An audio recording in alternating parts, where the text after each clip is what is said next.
வாங்க நாம இன்னைக்கு ஒரு விசித்திரமான டிஜிட்டல் கதையை அவிழ்க்க போறோம்.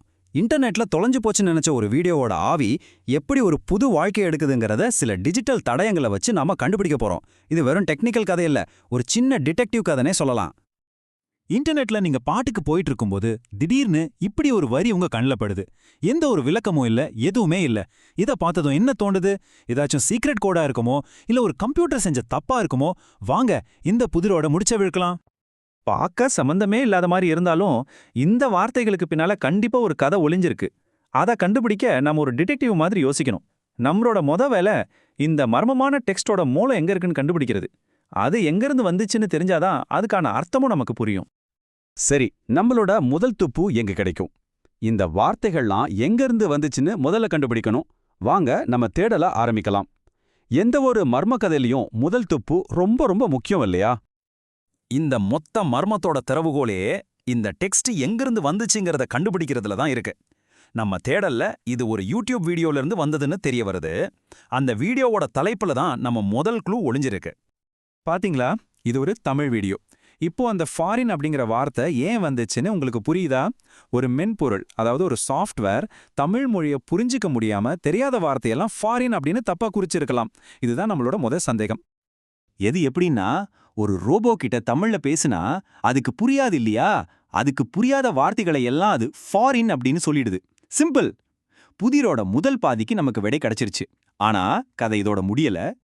ஆனா இந்த கதை வெறும் ஒரு டெக்னிக்கல் தப்போட முடிஞ்சு போகல. இந்த டிஜிட்டல் பேய் இப்போ அதோட உருவத்தை மாத்திக்க போகுது.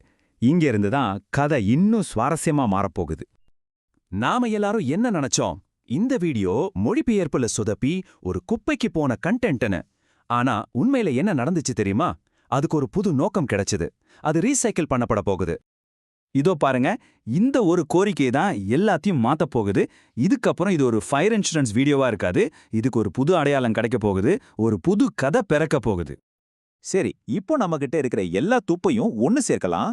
இந்த வீடியோவோட கடைசி பயணம் எப்படி இருந்துச்சு? அதோட புதுமுகம் என்னவா இருக்கும்? வாங்க கடைசி கட்டத்துக்குள்ள போலாம். அந்த கோரிக்கையோட கடைசி வரி தான் இந்த மொத்த கதைக்குமே கிளைமேக்ஸ். இந்த வீடியோவோட ஆவிக்கு ஒரு புது உடம்பு கிடைக்க போகுது, ஒரு புது அடையாளத்தை அது ஏத்துக்க போகுது. இந்த மாற்றம் எப்படி நடந்துச்சுன்னு பாப்போம். பாத்தீங்களா, இந்த வீடியோ இனி தீ காப்பீடு பத்தி பேச போறதில்ல. இது வேணுவின் ஒன் ஸ்டாப் சொல்யூஷன்ஸ் அப்படிங்கிற பேர்ல ஒரு புது அவதாரம் எடுக்க போகுது.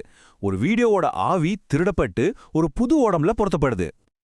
அப்போ இந்த ஒரு ஸ்லைட பார்த்தாலே மொத்த கதையும் புரிஞ்சிடும். முதல்ல வீடியோவை உருவாக்குறாங்க. ரெண்டாவதா ஒரு மிஷின் அதை தப்பா டிரான்ஸ்கிரைப் பண்ணுது. மூணாவதா அதை மாத்த சொல்லி ஒரு கோரிக்கை வருது. கடைசியா அதுக்கு புது பெயர் கொடுக்கறாங்க. ஒரு வீடியோவோட பிறப்பு, விபத்து, அப்புறம் மறுபிறவி. இது மாதிரி கதைகள் இன்டர்நெட்ல தின நடந்துட்டே இருக்கு. ஒரு மீம் ஆகட்டும், ஒரு பாட்டு, ஒரு கட்டுரை, எது வேணா திருடப்படலாம், மாத்தப்படலாம், புதுசா விற்கப்படலாம். நாம பார்க்கிற பல விஷயங்களோட உண்மையான ஆரம்பம் எதுனே நமக்கு தெரியாது. இவ்ளோ கண்டென்ட் கொட்டி கிடக்கிற இந்த உலகத்துல ஒரிஜினல் அப்படிங்கிறதுக்கு என்ன அர்த்தம்?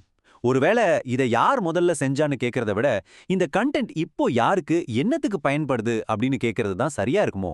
நீங்க என்ன நினைக்கிறீங்க?